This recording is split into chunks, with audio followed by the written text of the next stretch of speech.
Tuhan bersamamu.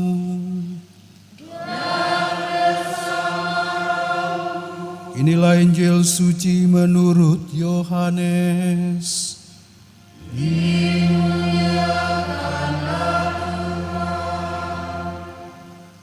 Dalam perjamuan malam terakhir, Yesus menengadah ke langit dan berkata, "Bapa, telah tiba saatnya, permuliakanlah anakmu, supaya anakmu mempermuliakan engkau. Sama seperti engkau telah memberikan kepadanya kuasa atas segala yang hidup, demikian pula anakmu akan memberikan hidup yang kekal kepada semua yang telah engkau berikan kepadanya. Inilah hidup yang kekal itu, yaitu bahwa mereka mengenal engkau, satu-satunya Allah yang benar, dan mengenal Yesus Kristus yang telah engkau utus.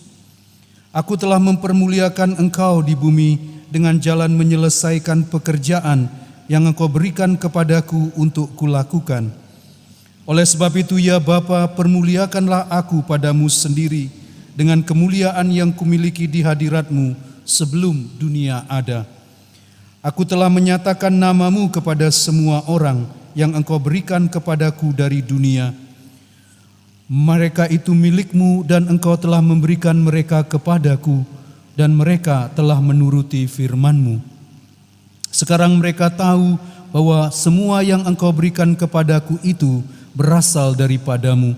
Sebab segala firman yang engkau sampaikan kepadaku telah kusampaikan kepada mereka, dan mereka telah menerimanya.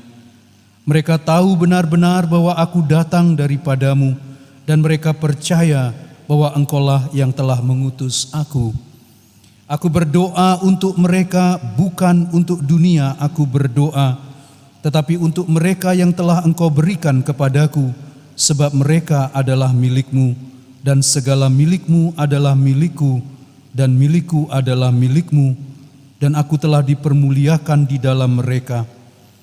Aku tidak lagi ada dalam dunia, tetapi mereka masih ada di dalam dunia, dan aku datang kepadamu." Demikianlah sabda Tuhan. Terpujilah Kristus.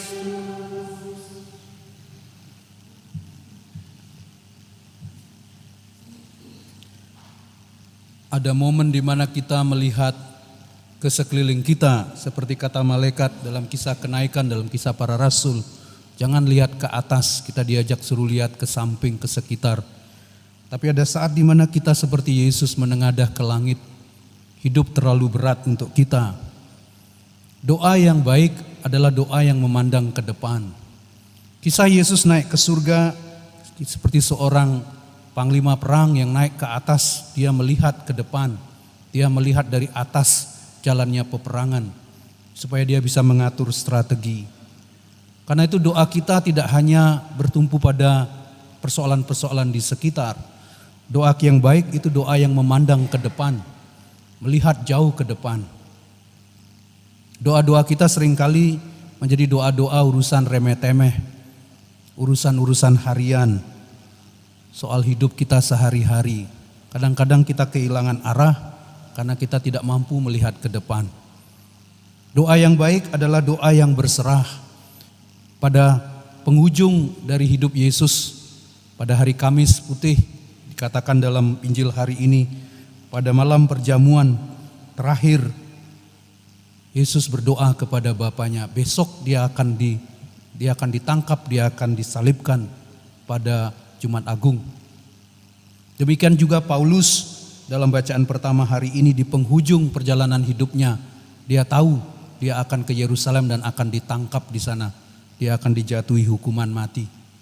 Tapi itulah mereka berdua sadar di akhir hidupnya, mereka berserah kepada Tuhan. Dia berdoa untuk dirinya sendiri pertama. Yesus berdoa, "Permuliakanlah aku, saatnya telah tiba." Tapi kemudian dia berdoa bagi para muridnya, orang-orang yang telah dipercayakan Bapa. Saya banyak kali mendampingi orang-orang sampai pada nafasnya yang terakhir. Pengalaman yang mengharukan. Kadang-kadang kita tidak ngerti waktu orang bilang saya haus, kita minumi dia. Padahal dokter bilang enggak boleh. Karena di dalamnya sudah rusak semua. Air itu akan merusak bagian dalamnya. Kita hanya basahi saja bibirnya. Saya tidak tahu. Dulu saya tidak tahu itu semua, tapi saya belajar dari waktu ke waktu. Mendampingi orang-orang di saat-saat terakhir. Kesempatan yang luar biasa. Kesulitan terbesar bagi kita Bapak Ibu Saudara-saudari, yaitu ketika kita sulit untuk berserah kepada Tuhan. Dalam hidup ini kita pikir bahwa kita bisa mengontrol hidup. Kita bisa menentukan kita jadi apa. Kita punya rencana-rencana, kita susun rencana-rencana hidup kita. Seolah-olah masa depan itu bisa kita yang tentukan. Kita lupa akan kuasa Tuhan. Sampai kemudian pada titik akhir kita tidak punya pilihan kecuali berserah. Nafas tinggal satu-satu. Kita ada di ranjang kematian. Pada waktu itulah doa kita setiap hari ketika kita doa Salam Maria. Doakanlah kami yang berdosa ini sekarang dan pada waktu kami mati, amin.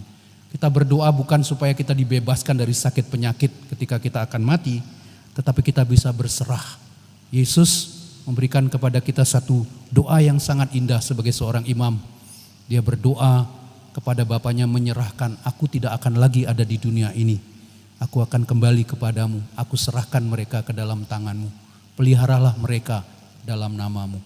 Mari Bapak Ibu Saudara-saudari, pada hari novena kelima ini kita berserah.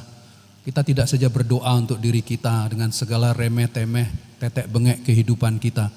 Tapi kita juga berdoa ke depan untuk dunia, untuk pertobatan, untuk sanak saudara kita, orang-orang yang jauh yang terlupakan. Kita bawa mereka semua ke dalam tangan Tuhan. Biar Tuhan yang memelihara, karena tangan kita hanya 2 dan pendek. Kita tidak bisa menjangkau begitu jauh. Kita percayakan mereka ke dalam tangan Tuhan.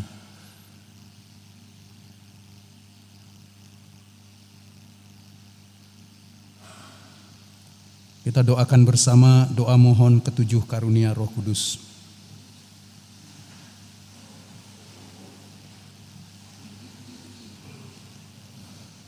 Datanglah ya Roh Hikmat, turunlah atas diri kami. Ajarlah kami menjadi orang bijak, terutama agar kami dapat menghargai, mencintai, dan mengutamakan cita-cita surgawi. Semoga kami Kau lepaskan dari belenggu dosa dunia ini. Datanglah ya Roh pengertian, turunlah atas diri kami. Terangilah budi kami, agar dapat memahami ajaran Yesus Sang Putra dan melaksanakannya dalam hidup sehari-hari. Datanglah ya Roh Nasihat, dampingilah kami dalam perjalanan hidup yang penuh gejolak ini. Semoga kami melakukan yang baik dan menjauhi yang jahat. Datanglah ya Roh keperkasaan, kuatkanlah hamba-Mu yang lemah ini, agar tabah menghadapi segala kesulitan dan derita. Semoga kami Kau kuatkan dengan memegang tangan-Mu yang senantiasa menuntun kami. Datanglah ya Roh pengenalan akan Allah, ajarlah kami mengetahui bahwa semua yang ada di dunia ini sifatnya sementara saja. Bimbinglah kami agar dapat menggunakan hal-hal duniawi untuk kemuliaan-Mu. Datanglah ya Roh kesalehan, bimbinglah kami untuk terus berbakti kepadamu. Ajarlah kami untuk menjadi orang yang tahu berterima kasih atas segala kebaikan-Mu dan berani menjadi teladan kesalehan bagi orang-orang di sekitar kami. Datanglah ya Roh takut akan Allah, ajarlah kami untuk takut dan tunduk kepadamu dimanapun kami berada.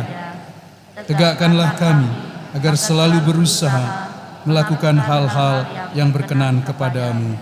Amin. Saudara-saudari, dalam doa Yesus pada hari ini kita dengar, Bapa telah tiba saatnya. Mengingatkan kita pada kisah perjamuan di Kana. Ketika mempelai itu kehabisan anggur, Maria datang kepada Yesus, engkau harus tolong mereka. Yesus mengatakan, apa urusannya dengan aku, saatku belum tiba. Tapi hari ini Yesus mengatakan, telah tiba saatnya. Maria bisa memaksa Yesus untuk membantu.